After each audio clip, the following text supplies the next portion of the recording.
Let me tell you a story.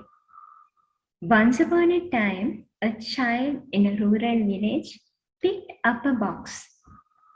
He had not seen such a thing.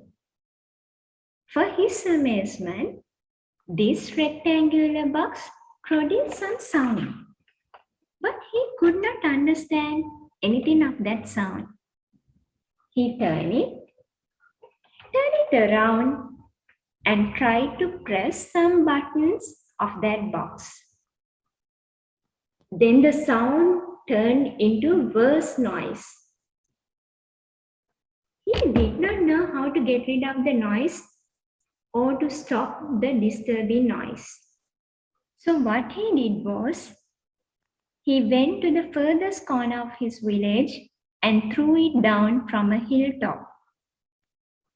It was not the end of the small sound producing box. In the valley down beneath the hill, there was another village. One day, a traveler who passed that road saw something like a box hanging on a tree. He went closer and found that it was a radio. He brought it home and fixed the gadget and tuned it. Then the noise turned into a voice that said meaningful and inspiring things. Thus, his whole family and the village could acquire wisdom and entertainment from that little radio. When I think of this story, I find a similarity in the Gospel of the day. Jesus added, "No prophet is honored in his own country."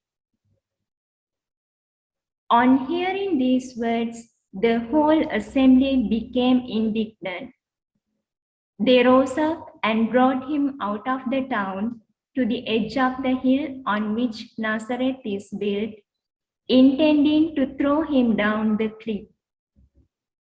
But he passed through their midst and went his way. The people of Nazareth could not recognize the voice of Jesus, which speaks in the tongue of love and justice. They failed to attune their hearts to the good news that he brought to them. Like the little boy of the village who wanted to throw the sound making box, they wanted to make Jesus quiet. They tried to do this to many prophets who brought the God's message of love to them. But ultimately, they forgot even the instrument which brought to them the message they could destroy. They could not stop the transmission done from the main radio broadcasting unit. I would like to tell you another story. This story is about a young girl once who heard the message of God, that is, "Peace I leave you, my peace I give unto you, not as the world give I unto you." She could not understand what those words meant to her, but she did not put them aside. She began to search. She began to search her faith in Jesus. Gradually, she attuned her ears to listen to the word of God. God chose her as an instrument to bring his message of love to the world, murmuring to her ears, "I want you in Carmel." She could find the meaning of those words even though she had to face many hardships, challenges, even rejection, even in whom she trusted and placed her confidence. God equipped her with necessary grace so that she could bring the God's message that God's love is sufficient in life through the channel of the Apostolic Carmel congregation.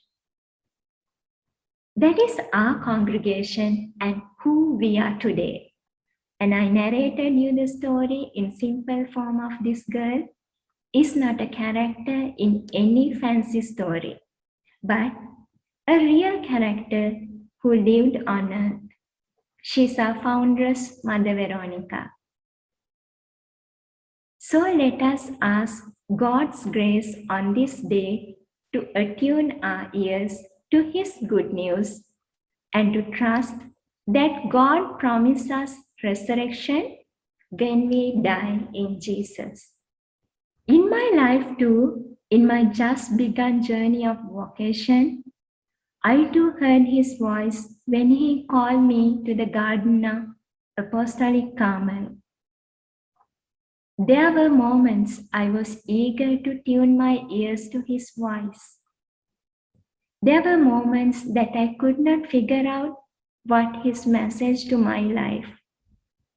There were moments like the little boy who threw the sound making box. I too wanted to shut my ears to his voice. But today, God is using me as his instrument to bring his message of love to the world.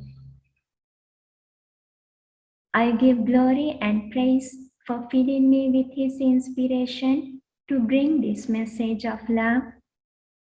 And I ask God's grace over my sisters in our congregation who have contributed in many ways in bringing his good news today, and say, Glory be to the Father, and to the Son, and to the Holy Spirit, as it was in the beginning, is now, and ever shall be, world without end. Amen. Thank you. May God bless you.